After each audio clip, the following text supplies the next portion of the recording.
अंतरराष्ट्रीय युवा विद्वान, जैन दर्शन में यूनिवर्सिटी टॉप व गोल्ड मेडलिस्ट, जैन सिद्धांत एवं न्याय विषयों को सरलता से समझाने वाले, यूएसए, इंग्लैंड, ऑस्ट्रेलिया आदि अनेक देशों में जैन धर्म की महती प्रभावना करने वाले, पंडित टोडरमल पुरस्कार, युवा विद्वत रत्न आदि अनेक पुरस्कारों से सम्मानित मूर्धन्य विद्वान डॉक्टर संजीव कुमार गोधा जयपुर द्वारा जानिए धर्म का मर्म।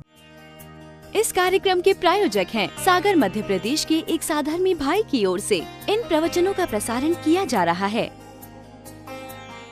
देवेंद्र जी ये क्या लिख रहे हैं? वो हंसी आती है कि मानो सिद्ध भोजन खोजते, ऐसी गाथा है। माने योग सार ग्रंथ योगेंदु देव द्वारा लिखा गया और उसकी गाथा नंबर 40, 41, 42, 43, 44, 45, ये 45 तक की जो गाथाएं हैं, 43, 44, 45, इन गाथाओं में, इन गाथा नंबरों में ऐसी कई बातें लिखी है उन्होंने, इस तरह की बातें।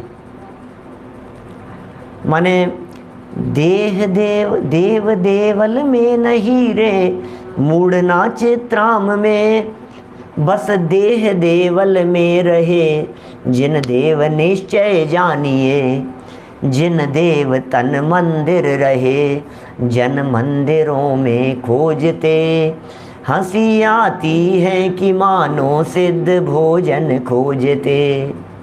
क्या?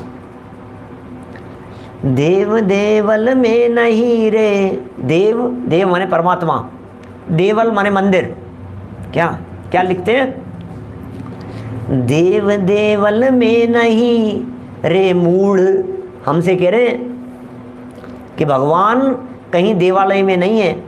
देव देवल में नहीं रे मूढ़, ना चित्राम में, तीर्थ क्षेत्रों में नहीं है, चित्राम में नहीं है, चित्रों में नहीं है, चित्रावली में नहीं है, हैं जगह जगह बैरे में नहीं है, भूगर्भ में नहीं है। कहाँ है देव? देव देवल में नहीं रे मूढ़, ना चित्राम में, बस देह देवल में रहे। कहाँ रहता है? बस देह देवल में रहे, जिन देव निश्चय जानिए। और आगे भी लिखा जिग्नेश भाई, जिन देव तन मंदिर रहे, जन मंदिरों में खोजते। क्या क्या कहा? जिन देव तन मंदिर रहे, जन मंदिरों में खोजते, हंसी आती है कि मानो सिद्ध, सिद्ध कौन सिद्ध?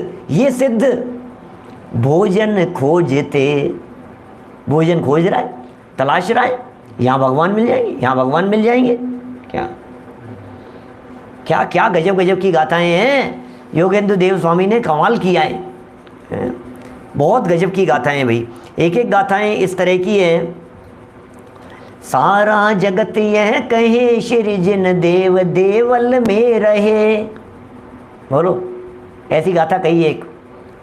सारा जगत यह कहे, श्री जिन देव देवल में रहे, पर विरल ज्ञानी जन कहे कि देह देवल में रहे। भैया देव तो शरीर रूपी मंदिर में रहते हैं। क्या भगवान कहाँ रहते हैं? भगवान तो शरीर रूपी मंदिर में रहते हैं। तुम कौन से मंदिर में देख रहे हो? क्या ये सब गाथाएं हैं, योग सार की गाथाएं योगेंद्र देव ने लिखी है। हमने अपने जीवन में सबसे पहले याद किया था ये ग्रंथ। वो ग्रंथ है ये योग सार ग्रंथ, 1991-92, लगभग 30 साल पुरानी बात हो गई। देखो क्या कह रहे हैं, बड़े बड़े गजब गजब के हैं और इतना मार्मिक है, इतना मार्मिक है, इतना मज़ा आता है। बस योग सार तो ऐसा ग्रंथ है कि इसे गुनगुनाते रहो। क्या बस गुनगुनाते रहो। यही तो कह रहे हैं यहाँ पर कि नहीं नहीं साहब क्या बात कर रहे हो साहब, आप अंतर तो है साहब, आप कुछ भी कहो पंडित जी, आखिर अंतर तो है, अंतर तो है भाई साहब। कहाँ सिद्ध भगवान, कहाँ मैं, आप क्या बात कर रहे हो? क्या बोलो, कहाँ सिद्ध भगवान है और कहाँ मैं विराज, मैं यहाँ संसार में भवलीन, और कहाँ सिद्ध भगवान सिद्धालय में विराजमान। बोले भाई तो अंतर्मुख होकर के देख तो सही एक बार। क्या कोई फर्क नहीं है, कोई फर्क नहीं है। बहुत सारी पंक्तियां हैं, अभी हमारे अजित जी भाई साहब लिख रहे थे पंक्तियां, बहुत गजब गजब की पंक्तियां हैं इस तरह की। क्या हम तो कितने ही भजन हैं वर्तमान में, तो ऐसे भजन बहुत सारे मिल जाएंगे आपको इस तरह के, वेद विज्ञान की भावना भाने वाले, वेद विज्ञान की चर्चा करने वाले। जिन मंदिर में श्री जिन राज, तन मंदिर में चेतन राज, तन चेतन को भिन्न पिछान, जीवन सफल हुआ है आज। बोलो क्या कहें, कितने सुंदर है पंक्तियाँ, कितनी सुंदर भक्ति है, कितना सुंदर भजन है। आजकल तो पता नहीं कहाँ चले गई। पहले तो हम बचपन में बहुत बहुत गाते थे ये भजन भक्तियाँ, बहुत चलती थी ये वाली। अब वो नई नई आ जाती है तो पुरानी भूल जाते हैं, आउट ऑफ डेट जैसे हो जाते हैं भजन, ऐसा लगता है। कहाँ कहाँ, मैं तो बहुत सालों से सुनी नहीं मैंने तो ये। जिन मंदिर में श्री जिन राज, तन मंदिर में चेतन राज, तन चेतन को भिन्न पिछान, जीवन सफल हुआ है आज। अभय जी भाई साहब की भक्ति है लिखी हुई, देवलाली वालों की, बड़ी गजब की है। देखिए क्या कह रहे हैं यहाँ पर, हम तो यहाँ की पंक्तियाँ पढ़ रहे हैं, बड़ी सुंदर पंक्तियाँ हैं जो यहाँ कही गई है। सिद्ध अवस्था में सिद्ध भगवान कैसे विराजमान है, क्या रोम रोम पुलकित हो जाए जब जिनवर के दर्शन पाए, क्या ज्ञानानंद कलियाँ खिल जाए जब जिनवर के दर्शन पाए। गजब गजब की ये बातें। सिद्ध भगवान सर्व मल रहित हैं, ठीक है साहब, सिद्ध भगवान तो सारे मल से रहित हैं, ज्ञान में विराजमान है। तो आप कैसे विराजमान हैं, किस हुए कह रहे हैं यहाँ। उसी प्रकार अपने शरीर के भीतर, ये जो शरीर दिखाई दे रहा है, इस शरीर के भीतर परम ब्रह्म स्वरूप आत्मा विराजमान है। क्या यहाँ अंदर अंदर में कौन विराजमान है, परम ब्रह्म स्वरूप आत्मा विराजमान है। सम्यक दृष्टि ऐसा अनुभव करता है, जो ऐसा करता है वही निश्चय सम्यक दृष्टि है। माने किसका नाम सम्यक दृष्टि। अभी दुनिया को तो सम्यक दर्शन की परिभाषा नहीं पता है भाई साहब, प्रमोद जी साहब, क्या बतलाऊं मैं दुनिया की हालत। हम सम्यक दृष्टि है, हम सम्यक दृष्टि हैं, मूढ़ होकर के मुंह फुलाया है जिन्होंने, ये कह रहे हैं वो जीव सम्यक दृष्टि होता है। ये कौन लिख रहा है ये पंक्तियां, जरा देखो तो सही। देवसेनाचार्य की पंक्तियों को हमारे सामने प्रस्तुत करके आचार्य सूर्य सागर जी ये सिद्ध कर रहे हैं, वही जीव सम्यक दृष्टि होता है। जो जीव अपने आप को वर्तमान में सिद्ध अनुभव करता है उसे सम्यक दृष्टि कहते हैं। आप क्या अनुभव कर रहे हो अपने आप को, इसका मतलब सम्यक दृष्टि अपने आप को सम्यक दृष्टि अनुभव नहीं करता। क्या अजमेरा जी, सम्यक दृष्टि अपने आप को सम्यक दृष्टि अनुभव नहीं करता। मुनिराज अपने आप को मुनिराज अनुभव नहीं करते। अरहंत भगवान अपने आप को अरहंत अनुभव नहीं करते। अरे सिद्ध भी यदि अपने आप को सिद्ध अनुभव करने लगे तो उनका सिद्धत्वपना कायम नहीं रहे। वे अपने आप को त्रिकाली अनुभव करते हैं, वे अपने आप को ज्ञायक अनुभव करते हैं, वे अपने आप को त्रिकाल सिद्ध अनुभव करते हैं। सिद्ध तो पर्याय है, सिद्ध तो क्षणिक पर्याय है, और मैं पर्याय नहीं हूं, मैं तो द्रव्य हूं, मैं तो त्रिकाली द्रव्य हूं। सिद्ध तो अवस्थाएं, मैं अवस्था नहीं हूं, मैं अवस्थाओं से अतीत द्रव्य हूं, मैं अवस्थाओं से परे द्रव्य हूं। मुझ में अवस्थाएं नहीं है, अवस्थाएं अवस्थाओं में हैं। मैं तो त्रिकाल एक रूप रहने वाला परमात्म तत्व हूं। अपने आप को आत्मा अनुभव करते हैं, अपने आप को भगवान अनुभव करते हैं, अपने आप को सिद्ध अनुभव करते हैं, वो सम्यक दृष्टि है। देखो कितना सुंदर ये लाइन, इतनी सुंदर लाइन है, अंडरलाइन करके रखने योग्य और सदा अनुभव करने योग्य है। ये सम्यक दृष्टि ऐसा अनुभव करता है, क्या कैसा अनुभव करता है कि इस शरीर के भीतर परम ब्रह्म विराजमान है, इस शरीर के भीतर परमात्मा विराजमान है, इस शरीर के भीतर एक सिद्ध भगवान विराजमान है। अरे दो तरह के भगवान हैं, एक भगवान वो जो वेदी पर विराजमान है सामने, और दूसरे भगवान वो जो अंदर विराजमान है इस देह देवालय में। वेदी पर विराजमान सारे सबको भगवान दिखाई देते हैं, लेकिन अंदर विराजमान भगवान किसी को नहीं दिखाई देते हैं। जिन्हें अंदर में बैठे हुए भगवान दिखाई देते हैं वे बाहर वेदी पर जाकर के विराजमान हो जाते हैं। क्या कहा? जिन्हें अंदर के भगवान दिखाई देते हैं, जिन्हें अंदर में भगवान दिखाई देते हैं, फिर उनके साथ क्या होता है भाई साहब? क्या? जिन्हें अंदर के भगवान दिखाई देते हैं विपुल भाई कंदी जी, उनके साथ क्या होता है कि जिन्हें अंदर के भगवान दिखेंगे फिर वे बाहर की वेदी पर भगवान बनकर के विराजमान हो जाएंगे। फिर लोग उनको भगवान जैसे पूजेंगे, फिर भगवान उनको भगवान मान करके उनको अर्घ चढ़ाएंगे। किनको? लेकिन जिन्होंने अंदर के भगवान को देखा है उनके साथ में होगा ऐसा। ये बातें कितनी सुंदर है। जो अपने शरीर के भीतर परम ब्रह्म स्वरूप आत्मा विराजमान है ऐसा अनुभव करता है वह सम्यक दृष्टि है। जो ऐसा करता है वही निश्चय से सम्यक दृष्टि है, वही सम्यक दृष्टि है। दूसरा सम्यक दृष्टि नहीं हो सकता। जो अपने आप को आत्मा नहीं माने, जो अपने आप को परमात्मा नहीं माने, जो अपने आप को सिद्ध स्वरूप नहीं माने, जो अपने आप को भगवान जैसा नहीं माने, समझ लीजिए आप वो सम्यक दृष्टि नहीं हो सकता। सम्यक दृष्टि का अहम, सम्यक दृष्टि की तन्मयता, सम्यक दृष्टि का जुड़ान, लगाव, एक में एक पन, ये किसके साथ में होता है? सम्यक दृष्टि का अपनापन सम्यक दर्शन पर्याय के साथ में नहीं है। सम्यक दृष्टि का अपनापन उस सम्यक्त्व से, सम्यक्त्व रूपी पर्याय जिस त्रिकाली में से निकली है उस त्रिकाली ध्रुव आत्म तत्व के साथ में उस सम्यक दृष्टि का अपनापन होता है। वो पर्याय अपने आप को पर्याय नहीं मान रही है, वो पर्याय अपने आप को त्रिकाली अनुभव कर रही है, वो पर्याय अपने आप को भगवान अनुभव कर रही है, वो पर्याय अपने आप को परमात्मा अनुभव कर रही है। अगले क्षण नष्ट होने वाली पर्याय ये कह रही है मैं तो अविनाशी हूँ। गजब हो गया। ये भाई साहब ये कैसी बातें हैं? बोलो, जो पर्याय अगले क्षण नष्ट होने वाली है, क्या जो पर्याय अगले क्षण नष्ट होने वाली है वो पर्याय अपने आप को कह रही है कि मैं क्षणिक नहीं हूँ, मैं त्रिकाली हूँ। वो पर्याय अपने आप के बारे में कह रही है कि मैं परमात्मा हूँ। वो पर्याय अपने आप के बारे में कह रही है कि मैं भगवान हूँ, मैं तो सिद्ध हूँ। ये उस पर्याय के बोल हैं जो नष्ट होने वाली है। वो अल्पज्ञ पर्याय अपने आप को परिपूर्ण अनुभव कर रही है। पर्याय है अल्पज्ञ और स्वीकार कर रही है अपने आप को परिपूर्ण।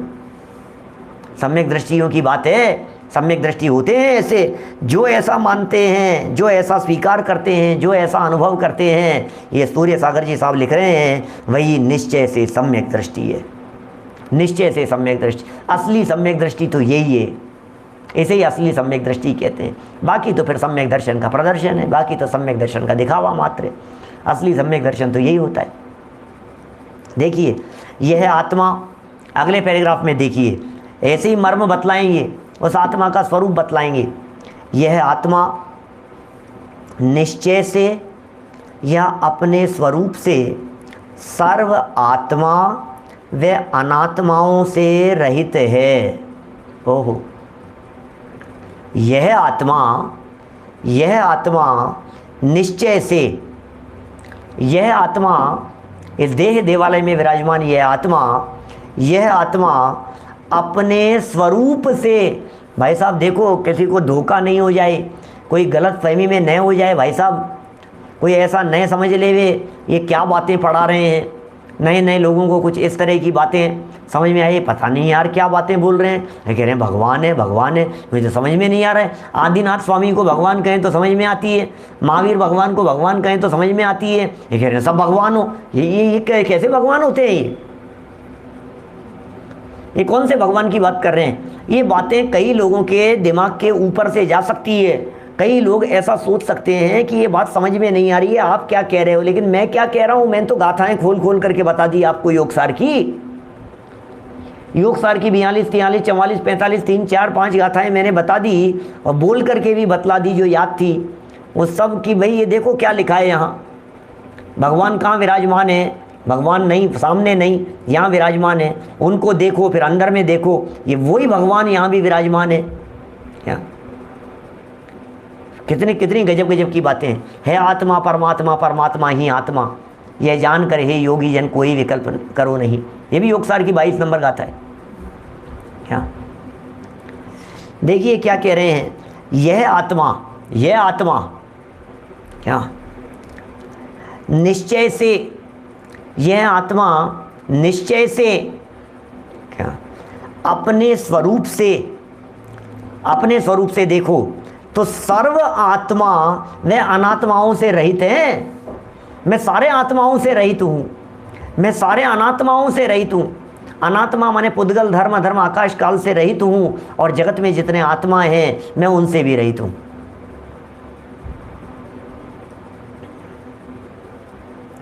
पुद्गल नभ धर्म अधर्म काल, इनते न्यारी है जीव चाल। ताको न जान विपरीत मान, करी करे देह में निज पहचान। क्या कह रहे हैं ये, निश्चय से अपने स्वरूप को देखो। तो जब अपने स्वरूप को देखा तो मेरे स्वरूप को देखने पर जगत के जितने भी आत्मा हैं वो जो सब मुझसे भिन्न नजर आए। फिर अनात्माओं को देखा तो कहा कि मैं तो सर्व अनात्माओं से भी रहित हूँ, मैं सर्व आत्माओं से रहित हूँ, मैं सर्व अनात्माओं से भी रहित हूँ। तो फिर कैसा हूँ, आप रूप ही है भैया, मैं तो मैं हूँ। क्या कौन हो तुम, बोले मैं तो मैं हूँ बस। ज्ञान दर्शन सुख वीर्य सम्यक्त्व चारित्र रूप है कौन, आत्मा।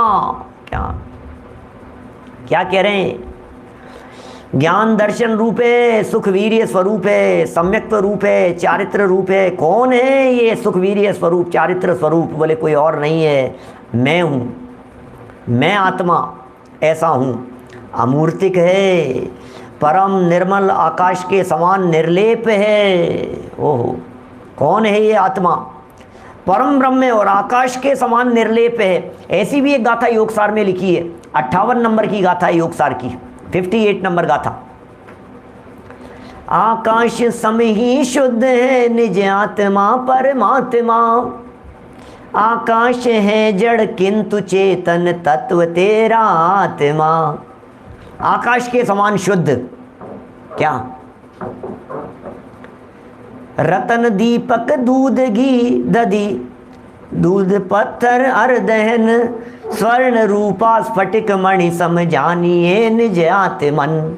क्या 58 59 नंबर गाथाएं हैं, 59 थी मतलब क्या क्या गाथाएं लिखी है। आत्मा कैसा है, बोले आकाश के समान है शुद्ध। कि साहब क्या बात कर रहे हो सब, आत्मा और आकाश के समान कैसी बात कर रहे हो आप, आत्मा को आकाश के समान कह रहे हो क्या? हाँ हाँ, क्योंकि आकाश निर्लेप है, आकाश में लेप नहीं होता, आकाश अनटच रहता है। क्या आकाश किसी को छूता नहीं है।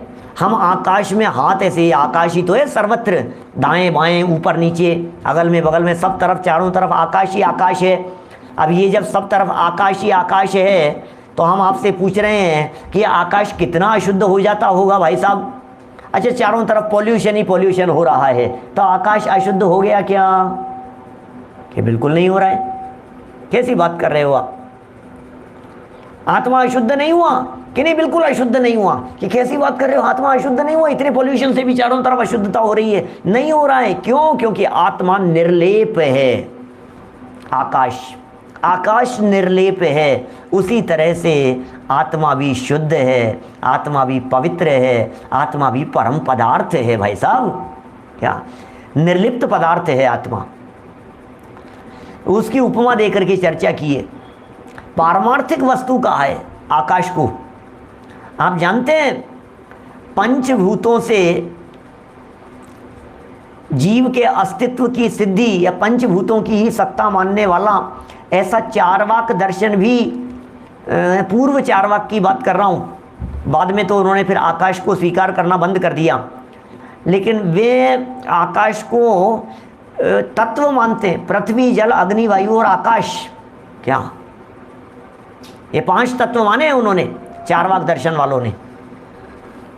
पृथ्वी, जल, अग्नि, वायु और आकाश, ये 5 तत्व हैं। फिर उनमें से आकाश चूंकि अमूर्तिक तत्व है और ये मूर्तिक को ही स्वीकार करते हैं, फिर बाद में जब चारवाक दर्शन का विकास हुआ तो उन्होंने आकाश को का अस्तित्व मानने से इनकार कर दिया चारवाक दर्शन वालों ने, और उन्होंने कहा पृथ्वी, जल, अग्नि, वायु बस यही है, यही भूत हैं क्या, और इन्हीं से जीव की उत्पत्ति होती है। ये पृथ्वी, जल, अग्नि, वायु ये सब मिलते हैं तो इन्हीं से जीव की उत्पत्ति हो जाती है, और जीव मर करके इन्हीं में विलीन हो जाता है, और फिर कहते हैं पुनरागमनम कुतः, और तो कुछ है नहीं। यावत् जीवेत घृतम पीवेत ऋणम कृत्वा घृतम पीवेत, यावत् जीवेत सुखम जीवेत ऋणम कृत्वा घृतम पीवेत, भस्मीभूतस्य देहस्य पुनरागमनम कुतः। ये चारवाक दर्शन वालों का मूल सिद्धांत वाक्य है इस तरह का। जब तक जी रहे हो मौज मस्ती से जियो, खूब दूध पियो, घी पियो, कर्जा ले लेकर भी घी पियो। भाई साहब आप क्या बात कर रहे हो, आप काहे की टेंशन ले रहे हो, किस बात की टेंशन है भाई साहब आपको, आप तो मस्ती से रहो, देने वाले मिल जाएंगे आपको, इनसे ले लिया, उनसे ले लिया, इनसे ले लिया, माते अरे कर्जा चुका, कोई नहीं चुकाना पड़ेगा, तू चिंता मत कर, तू तो लिए जा और मस्ती से रह, इधर का ले और उधर चुका, उधर का ले और उधर चुका, कि नहीं चुका, नहीं चुकाए तो मत भी चुकाना, कोई बात नहीं, कि साहब मुझे ही तो देना पड़ेगा हिसाब। बोले कौन देगा, मर जाएगा, खत्म हो जाएगा जीव मर करके, फिर चुकाने वाले चुकाते रहेंगे, तुझे क्या लेना देना। ऐसा कहते हैं चारवाक दर्शन वाले। क्या एक संप्रदाय है दुनिया में, एक चारवाक नाम का, वो इस प्रकार की बातें कहते हैं। वो भी आकाश को पारमार्थिक वस्तु विशेष स्वीकार करते हैं। चारवाक दर्शन वाले भी आकाश को पारमार्थिक वस्तु मानते हैं, और उस आकाश नामक वस्तु से आत्मा की तुलना करके योगेंद्र देव स्वामी ने कहा आकाश सम ही शुद्ध है निज आत्मा परमात्मा। कि साहब कोई अंतर, आकाश है जड़ किंतु चेतन तत्व तेरा आत्मा। क्या आकाश जड़ है, तेरा आत्मा चेतन है, बस इतना फर्क है, बाकी दोनों में कोई फर्क नहीं है। क्या देखिए यहाँ यही बतला रहे हैं, ये क्या कह रहे हैं, निर्लेप है, ओहो अमूर्तिक है, परम निर्मल, आकाश के समान निर्लेप है। आत्मा निर्लेप है, आत्मा के ऊपर राग का लेप नहीं है, आत्मा के ऊपर कर्मों का आवरण नहीं है, आत्मा के ऊपर शरीर का आवरण नहीं है। भाई साहब ये कह रहे हैं, क्या कैसी बात कह रहे हैं, ये अमूर्तिक है, परम निर्मल है, आकाश के समान निर्लेप है। लोकाकाश प्रमाण असंख्यात प्रदेशी होकर भी यह आत्मा असंख्यात प्रदेशी होकर भी शरीर प्रमाण अपने आकार को रखने वाला है। क्या है तो स्वरूप लोकाकाश प्रमाण। ये भी गाथा दी योगेंद्र देव ने योगसार की। आज योगसार ही योगसार चल रहा है दिमाग में, पता नहीं क्यों, बहुत महीनों हो गए, कभी देखा नहीं। कभी योगसार की गाथा है, देखो ऐसी गाथा लिखी उन्होंने, व्यवहार देह प्रमाण और परमार्थ लोक प्रमाण है, जो जानते इस भांति वे निर्वाण पावे शीघ्र ही। 24 नंबर गाथा है योगसार की, खोल के देखना जिनके पास में पुस्तकें हो। व्यवहार देह प्रमाण, व्यवहार से आत्मा कैसा है, शरीर प्रमाण।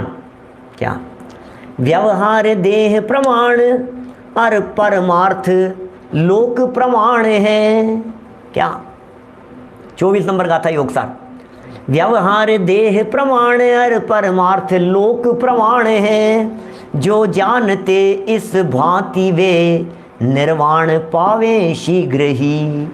क्या परिमाण लोकाकाश के जिसके प्रदेश असंख्य है, बस उसे जाने आत्मा निर्वाण पावे शीघ्र ही। 25 नंबर योगसार की ही गाथा।